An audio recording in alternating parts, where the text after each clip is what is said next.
Hi hello నమస్తే welcome back to our channel we food things. ఈ రోజు అయితే కొంచెం డిఫరెంట్గా టమాటా బిర్యానీ అయితే ట్రై చేసాం. మంచి మంచి ఫ్లేవర్స్ చాలా బాగా అయితే వచ్చింది.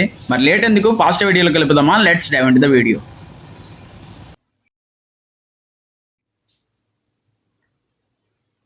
ఒకసారి అయితే ఇంగ్రీడియంట్స్ మీద అయితే లుక్ అయితే వేసేయండి. రెసిపీ ప్రాసెస్లోకి వెళ్ళిపోతే కనుక ఫస్ట్ అయితే ప్యాన్ తీసుకుని దానిలోకి లైట్గా వాటర్ యాడ్ చేసుకుని టమాటా అన్ని 4 ముక్కలుగా కోసుకుని బాగా మగ్గించుకోండి. దానిలోకే ఎండుమిరపకాయలు కొంచెం వెల్లుల్లిపాయ రెబ్బలు యాడ్ చేసుకుని అయితే బాగా మగ్గనివ్వండి.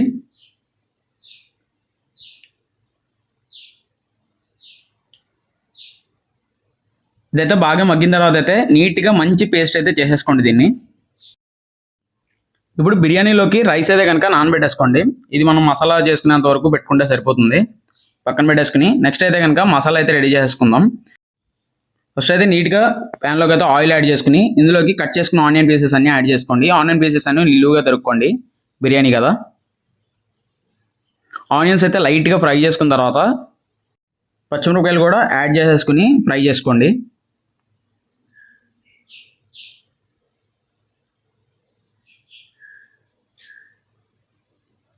దానిలోకి లైట్గా ఒకవేళ యాడంగా చేసుకుందాం అనుకుంటే చిన్నగా తరుక్కున్న వెల్లుల్లిపాయ పీసెస్ కూడా యాడ్ చేసుకోండి.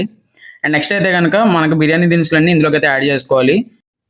బిర్యానీ ఆకు, అనాస్ పువ్వు, లవంగాలు, దాల్చిన చెక్క, మిగతా అన్ని దినుసులు కూడా యాడ్ చేసేసుకుని కాసేపు అయితే ఫ్రై చేసుకోండి. ఇప్పుడు ఇందులోకి 2 టమాటాలను చిన్న ముక్కలుగా తరుక్కుని దాన్ని కూడా వీటిలోకి అయితే యాడ్ చేసుకుని ఫ్రై చేసుకోండి. ఇది లైట్గా ఫ్రై చేసుకున్న తర్వాత అయితే దీన్ని మొత్తాన్ని తీసి వేరే ప్లేట్లో సపరేట్గా పెట్టేసుకోండి కాసేపు. ఇప్పుడు ఇందులోకే లైట్గా ఆయిల్ యాడ్ చేసుకుని అల్లం వెల్లుల్లి పేస్ట్ని పచ్చివాసన పోయేంత వరకు అయితే ఫ్రై చేసుకోవాలి. అల్లం వెల్లుల్లి పేస్ట్ ఫ్రై అయిపోయిన తర్వాత అయితే కారం అయితే యాడ్ చేసుకోండి. అండ్ నెక్స్ట్ దాంతోపాటు గరం మసాలా కూడా యాడ్ చేసుకోండి. అండ్ వీటితో పాటే ధనియాల పొడి, కొంచెం మిరియాల పొడి కూడా యాడ్ చేసేసుకోండి. ఇప్పుడే నేనైతే ఇక్కడ వేయలేదు, వాటర్ యాడ్ చేసుకున్న తర్వాత అయితే నేను ఆ 2 అయితే యాడ్ చేశాను. ఇవి నీట్గా మొత్తం అంతా కలిసి ఫ్రై అయిపోయిన తర్వాత అయితే ముందుగా మనం పక్కన పెట్టుకున్న మసాలా మొత్తాన్ని కూడా ఇందులోకి అయితే యాడ్ చేసుకుని మొత్తాన్ని ఒకసారి అయితే కలిపేసుకోండి. ఇప్పుడు ఇలా కలుపుకున్న ఈ మసాలాలోకి అయితే మనం టమాటా ప్యూరీ మొత్తాన్ని అయితే యాడ్ చేసుకోవాలి. నీట్గా మనకి ఈ టమాటా బిర్యానీ టైప్ కానీ రైస్ కానీ చేసుకునేటప్పుడు మంచి ఎర్రగా ఉండే టమాటాలను అయితే తెచ్చుకోండి, మంచి కలర్ వస్తుంది. మనం ఎలాంటి ఫుడ్ కలర్స్ అయితే యాడ్ చేయవసరం లేదు.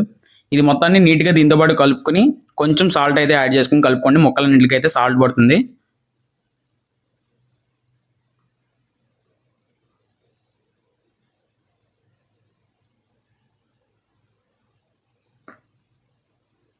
అండ్ ఇప్పుడు దీనిలోకి లైట్గా పుదీనా ఆకు కూడా యాడ్ చేసుకోండి, మంచి ఫ్లేవర్ అయితే వస్తుంది.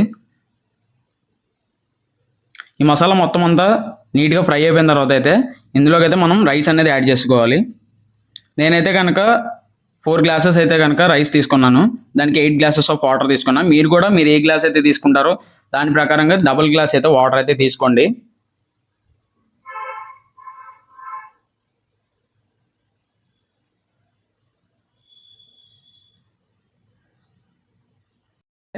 ఇలా వాటర్ యాడ్ చేసుకున్న తర్వాత అయితే నేను దీనికి యాడ్ ఆన్ కింద ముందుగా మనం మసాలా చేసుకున్నాం కదా బిర్యానీ దినుసులు, అవి కొన్ని తీసుకుని అయితే నేను పౌడర్ కూడా చేశాను. ఆ పౌడర్ని ఇందులో యాడ్ చేసి అయితే కనుక బాయిల్ చేసుకున్నాను. ఎందుకంటే మనకి మొత్తం రైస్ అంతటి కూడా ఫ్లేవర్ అయితే బాగా పడుతుందని నేను ఇలా అయితే యాడ్ చేశాను. ఇది మీ ఇష్టం, స్టార్టింగ్లో చేసుకుందనే సరిపోతుంది. అండ్ ఇప్పుడు ఈ వాటర్లోకి లైట్గా సాల్ట్ కూడా యాడ్ చేసుకోండి, తగినంత టేస్ట్ చూసుకుని అయితే కలుపుకోండి. వాటర్ అనేది నీట్గా దీనిపైన అయితే మూత పెట్టేసి కాసేపు అయితే కుక్ అవనివ్వండి, సరిపోతుంది.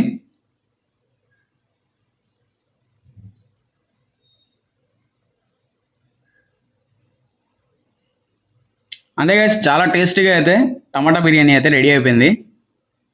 మరి సేమ్ ప్రాసెస్ని ఫాలో అయిపోండి, మీకు కూడా పర్ఫెక్ట్గా అయితే టేస్ట్ అయితే వస్తుంది.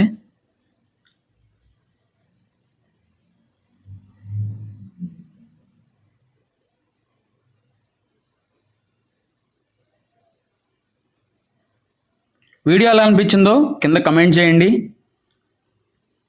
ఇలాంటి వీడియోస్ మంచి మీ దగ్గరికి తీసుకొస్తూ ఉంటాము. ఛానల్ని అయితే సబ్స్క్రైబ్ చేసుకొని ఉంచుకోండి. Thanks for watching.